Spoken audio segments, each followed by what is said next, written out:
अब देखो, काफी बच्चों के एग्जाम की डेट पूछ रहे हैं, तो हालांकि मैंने डेट शीट ऑलरेडी पीडीएफ हर किसी को शेयर कर दिया था। और ये जो डेट शीट है ना, ये टेंटेटिव डेट शीट है। अब सर टेंटेटिव डेट शीट क्या होता है? टेंटेटिव डेट शीट का मतलब होता है, अभी सेमेस्टर 1 में हो तो मुझे बार बार गाइड करना पड़ता है। देखो, आप 12th क्लास में थे, अब 12th क्लास के अंदर आपका सिर्फ एक ही पेपर होता था, और वो एग्जाम जो हुआ करता था वो होता था एनुअल, जो बोर्ड एग्जाम बोलते थे। अब 12th के बाद आप आ गए बीकॉम फर्स्ट ईयर में, आप आ गए बीकॉम में। अब चाहे बीकॉम आप प्रोग्राम मान लो या बीकॉम ऑनर्स, आ तो गए आप बीकॉम में।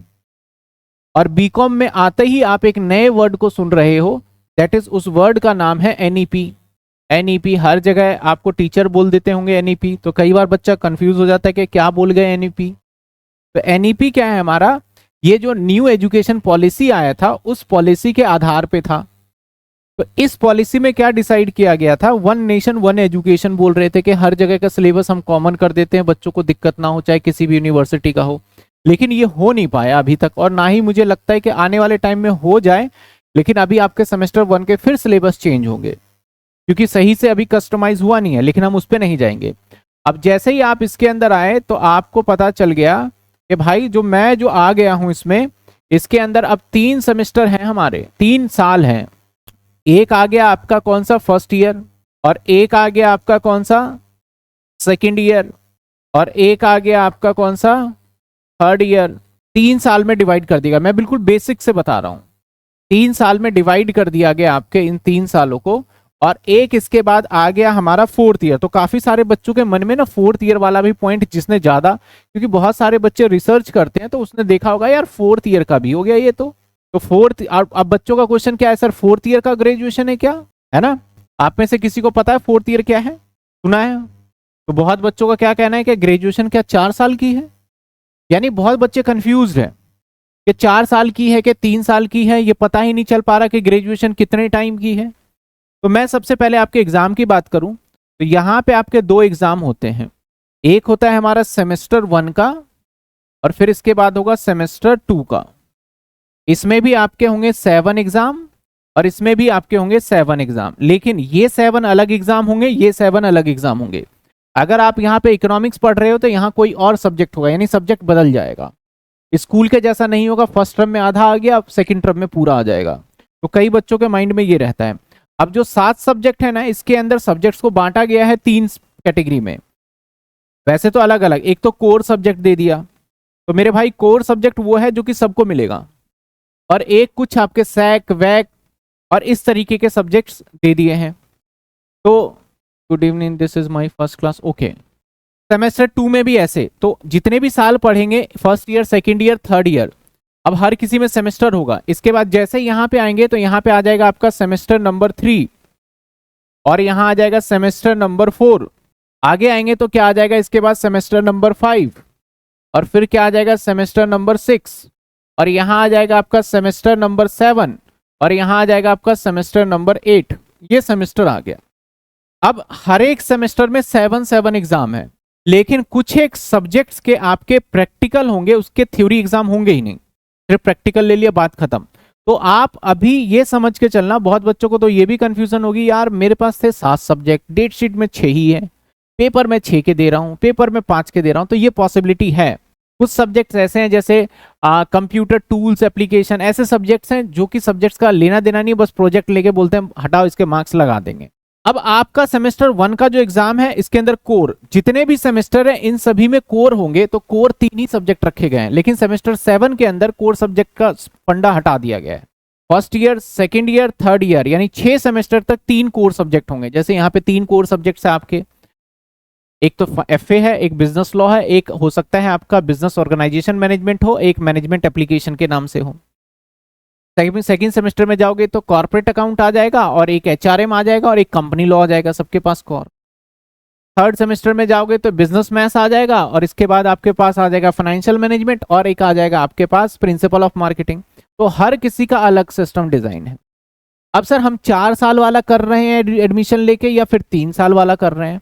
तो भाई मैं बताऊं, 4 साल वाला करना अपना सिर्फ टाइम खराब करने के बराबर है। ऐसा क्यों?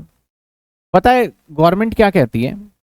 दिल्ली यूनिवर्सिटी, अब मैं क्या बोलूं इनको, ये कहती है बच्चे आप 4 साल का करोगे, तो अगर आपने पहले बीकॉम प्रोग्राम लिया है तो हम आपको 4 साल बाद बोलेंगे आप हो गए बीकॉम ऑनर्स के बच्चे। भाई बच्चा इतना गधा थोड़ी है, अगर उसे पहले करना ही था ऑनर्स तो शुरू में ही ऑनर्स ले लेता, उसको 3 साल बाद थोड़ी आ जाएगा। और ऑनर्स लेने के बाद आपको कोई प्रायोरिटी नहीं मिलेगी जीवन में। अगर आप ऑनर्स के बच्चे हो और आपका मान लिया जाए 50% है और एक बच्चा प्रोग्राम का है उसका 51% है, तो सिलेक्शन 51% वाले का होगा, 50 वाले को नहीं होगा। ऑनर्स का मतलब है तुम अपनी इच्छा से बहुत डिटेल पढ़ना चाहते हो तो पढ़ लो, ये है बस। ऐसा नहीं है कि ऑनर्स अगर आपने ले लिया तो आपको अलग से स्पेशल ट्रीटमेंट मिलने वाला है, ऐसा कुछ भी नहीं है। और बोलते हैं अगर भाई मैंने पहले से ही बीकॉम ऑनर्स ले रखा है तो क्या तुम डबल ऑनर्स की डिग्री दोगे? बोला नहीं, हम तुम्हें बना देंगे एक तरीके से, हम तुम्हें एक और डिग्री दे देंगे। और इसको बोल दिया गया कि आपको मिल जाएगा फेलो, पहले ना एमफिल वगैरह हुआ करता था, फेलोशिप था, मतलब रिसर्चर की डिग्री दे देंगे कि आप रिसर्च कर रहे हो, जबकि होता कुछ नहीं है रिसर्च। आपको एक रिसर्चर की डिग्री दे देंगे ना। चौथे साल करने के बाद आपकी कोई नौकरी कहीं नहीं लगने वाली कि हमने 4 साल का किया है। भाई ग्रेजुएट 3 साल का ही था और 3 साल का ही है। कॉलेज में प्रोफेसर वगैरह नहीं बताते, उनको पता नहीं कौन सी मतलब के प्रेशराइज किया गया है कि बच्चों को मत बोलना कि 3 साल का ग्रेजुएशन है, बोलना 4 का ही है ताकि उलझ जाए वो। 4 साल का कर दो। अब ये बात मेरे समझ में नहीं आई तो बहुत सारे बच्चों ने गलती से इस बार ले लिए हैं। जिस तरीके से आपने प्रेफरेंस शीट गलत भरा था उसी तरीके से बहुत बच्चे भुगत भी रहे होंगे उसका। और बहुत बच्चों ने इस साल सेमेस्टर 7 और 8 कर रहे हैं तो वो बस परेशान है, बोल रहे हैं मैंने क्यों लिया, नहीं लिया पता नहीं। अब गवर्नमेंट इसमें चाल क्या खेल रही है, डीयू बोलती है कि चौथे साल के बाद जब आप 5वें साल में मतलब कि आपका एमकॉम हम 1 साल का कर देंगे। अरे मेरे भाई जब मुझे एमकॉम में 4 साल और 5 साल बाद मुझे एमकॉम मिल रहा था तो मैं 2 साल का एमकॉम ही नहीं कर लूंगा, सीधा सीधा एमकॉम कर लीजिए। फिर उन्होंने बोला आप ना नेट एग्जाम की तैयारी कर सकते हो 1 साल बाद। नेट एग्जाम बेसिकली अगर लेक्चरर बनते हैं तो उसके लिए नेट का एग्जाम देना होता है। बोलते 1 साल के बाद तैयारी कर लेंगे। और उसमें पता है क्या लिखा, लेकिन आप प्रोफेसर नहीं बन सकते हो। अब भाई तुमने नेट के एग्जाम के लिए कर दिया, अब कोई भी प्रोफेसर होगा तो वो नेट क्वालिफाई होता है या पीएचडी होता है। तो अगर मैं नेट क्वालिफाई कर रहा हूं तो मैं प्रोफेसर बनने के लिए कर रहा हूं, लेकिन बोलते तुम प्रोफेसर नहीं बन सकते, उसके लिए तुम्हें एमकॉम करना पड़ेगा तब प्रोफेसर के लिए अप्लाई करोगे। अब देखो कितना बेवकूफ़ी है ये चीजें। तो 4th ईयर अगर आपके मन में कभी भी ख्याल आए तो मन में सोचना कि ये चीजें है ही नहीं, सिर्फ बताई गई है। जैसे 12th से पहले विद मैथ्स और विदाउट मैथ्स का आपको बताया जाता था और उसमें इतना कंफ्यूज किया गया था। विदाउट मैथ्स वाले को तो ऐसे बताया जाता था इस दुनिया का इंसान ही नहीं है वो, और विद मैथ वाले को बोला जाता था कि भाई तुमसे बढ़िया कोई नहीं है। और अब आपको पता चल रहा होगा यार हमने क्या मेहनत करा, क्या किया, नहीं किया, कुछ तो ऐसा मिल नहीं रहा एडवांटेज जो मिलना चाहिए हमें, नहीं मिलेगा आपको, पूरी लाइफ नहीं मिलेगा कभी भी। तो सिंपल सी बात है 4th ईयर नहीं है, 3 साल की ही बीकॉम है। अब जिसको भैया लगता है कि यार घर पे खाली बैठे हैं, कुछ खाली बैठे हैं, कुछ कर लें, तो उनके लिए 4th ईयर बना दिया गया।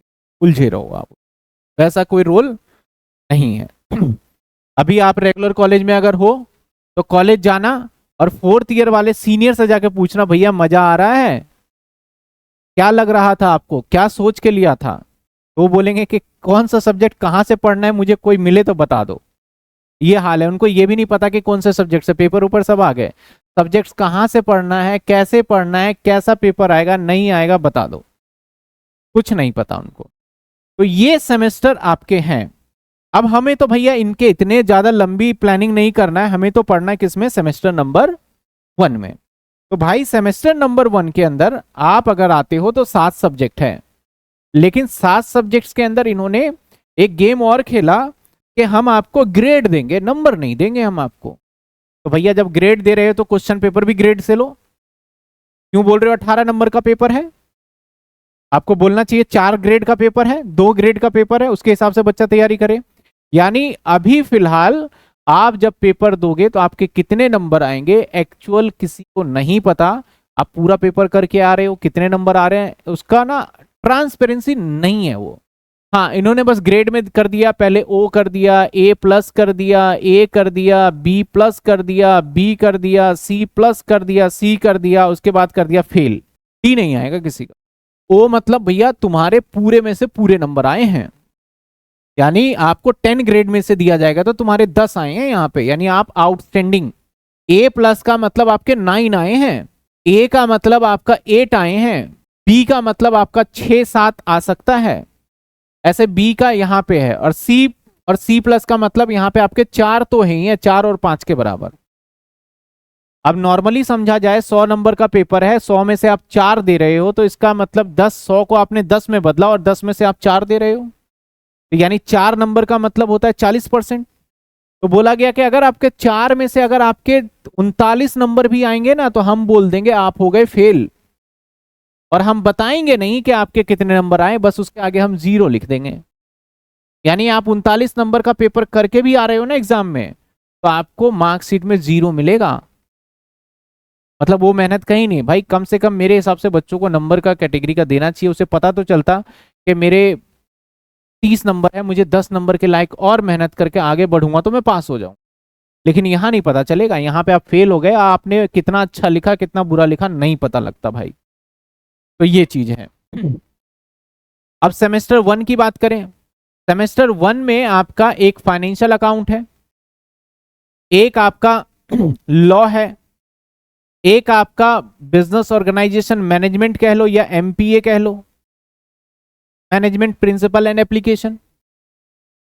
ठीक है, तो अलग ये 3 सब्जेक्ट ना हर किसी के पास कोर है। इसके बाद भाई ऐसे ऐसे सब्जेक्ट्स दिए हैं ना, रंगमंच ले लो आप, चाहे आप ले लो भारतीय संस्कृति ले लो, वो सब्जेक्ट्स दिए हैं जिस सब्जेक्ट्स को बनाया जब गया ना, तो ये सोच रहे थे कि हम बहुत बड़ा रेवोल्यूशन ला रहे हैं, लेकिन जब टीचर्स को ढूंढा गया तो एक टीचर नहीं मिला इसका, और फिर धीरे धीरे कहा इस पेपर को खत्म करेंगे। तो आपके आने वाले समय में एक सेमेस्टर में 4 पेपर हो जाएगा। अभी आपको खुश नहीं होना कि आपके हो गए हैं, आने वाले फ्यूचर में जो मैं कह रहा हूं कि 4 पेपर हो जाएंगे और वो चारों कोर रहेंगे, कोई ऑप्शन का चक्कर नहीं रहेगा। यहाँ पे आपको हिंदी दे देगा, ईवीएस दे देगा, फाइनेंस फॉर एवरीवन, ये वो पता नहीं क्या क्या दे देगा। अब मैं बात करूंगा ये पूरा का पूरा थ्योरी है, ये भी थ्योरी है। जो आपका बॉम्ब है ना, ये थोड़ा इंस्पायर होता है इसका बेस 12th के बिजनेस स्टडी से। ये जीवन में पहली बार देख रहे हो लॉ, बिजनेस लॉ। अभी आप पढ़ोगे ना लॉ तो लगेगा चल क्या रहा है, मैंने तुमसे बात किया, तुमने मेरे से बात किया, कॉन्ट्रैक्ट हो गया। मैंने बोला मेरे घर पे आ जाना खाना खाने के लिए, नहीं तो फिर देख लियो, कॉन्ट्रैक्ट हो गया भाई। ऑफर चल रहा है यहाँ, एक्सेप्टेंस चल रहा है यहाँ। तो ये एक ऐसा सब्जेक्ट है ना जो आपको थोड़ा सा स्टार्टिंग में प्रॉब्लम देगा, लेकिन जब आप पढ़ लोगे ना, यूज टू हो जाओगे ना, तो अब आपको लगेगा हाँ है यार ये भी सब्जेक्ट्स है। इसके अंदर लॉ के अंदर एक एक्ट नहीं है, 2-3 एक्ट पढ़ने पड़ेंगे। एक तो आपको पढ़ना पड़ेगा इंडियन कॉन्ट्रैक्ट एक्ट, एक पढ़ना पड़ेगा आपको सेल्स ऑफ गुड्स एक्ट, एक पढ़ना पड़ेगा आपको मेरे ख्याल पार्टनरशिप एक्ट भी है, पार्टनरशिप एक्ट है मेरे ख्याल, और एक बेलमेंट एंड प्लेज भी है आपके सिलेबस के अंदर, बेला बेली वाला वो है, ये पढ़ना पड़ेगा। अब इसके अंदर बहुत सारे बच्चे ना अपने मन से ही एक नई सोच पैदा कर लेते हैं और सीनियर उसको और बता देते हैं। अब यहां पे है सेक्शन, जैसे section 2A 2B 2C 2C 2D 2H, यहां पे सेक्शन है।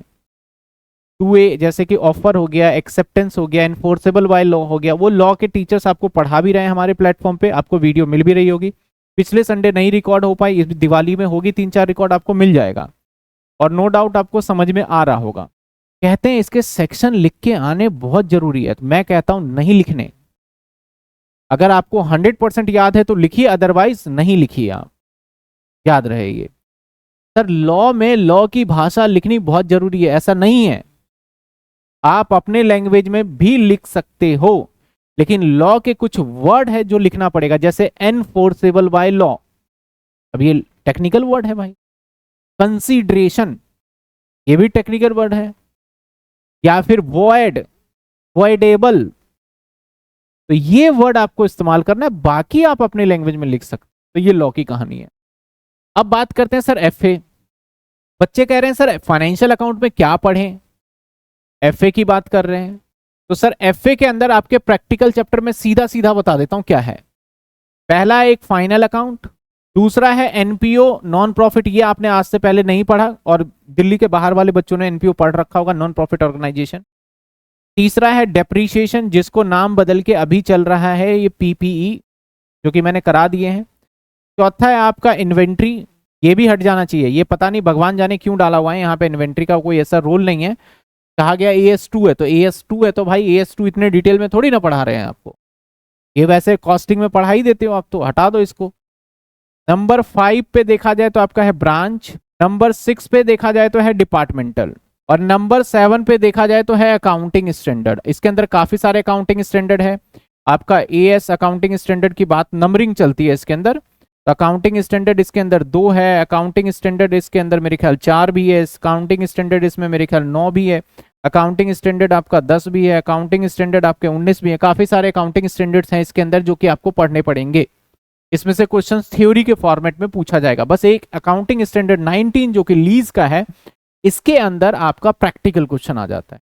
तो भाई बस यही है आपके प्रैक्टिकल, यही जीवन है, और इसी के अंदर से आपका पूरा पेपर 90 नंबर का बन के आएगा। इसके अलावा जो चैप्टर्स हैं वो चैप्टर में से थ्योरी के 3 नंबर 6 नंबर ऐसे बना देंगे, 4 नंबर का ऐसे। बाकी मैक्सिमम इस जो चैप्टर मैंने लिखे हैं इसमें से लगभग 80 नंबर का पेपर आने वाला है। 90 का पेपर होगा, 90 में से 75 से 80 मान लो इसी में से।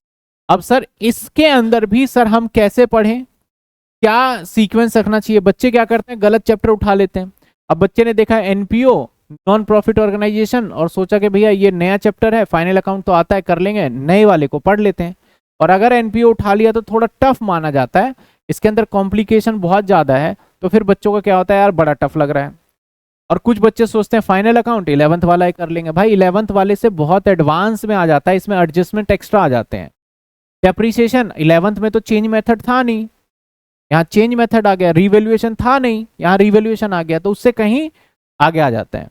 भाई सबसे पहले नंबर 1 देखो, मैं यहाँ नंबरिंग जो येलो कलर के मार्कर से लिख रहा हूँ, इसको पहले आपको स्टार्ट करना है। आपने कभी भी स्टार्ट किया है, भले ही आप एग्जाम से 5 दिन पहले पढ़ रहे हो, आपको जो चैप्टर पिक करना है पहले उसके अकॉर्डिंग आपको देखना है। सबसे पहला चैप्टर आपका है फाइनल अकाउंट, इसके बाद नंबर 2 पे आपको पिक करना है ब्रांच, इसी सीक्वेंस में फॉलो करिएगा। नंबर 3 पे, या ब्रांच को हम बाद में ले लेते हैं, पहले नंबर 2 पे इसको कर लेते हैं, इसमें से क्वेश्चंस आते हैं। ऑनर्स में मैंने देखा इन्वेंट्री के क्वेश्चन नहीं आते, लेकिन प्रोग्राम में तो 100% पूछे जाएंगे।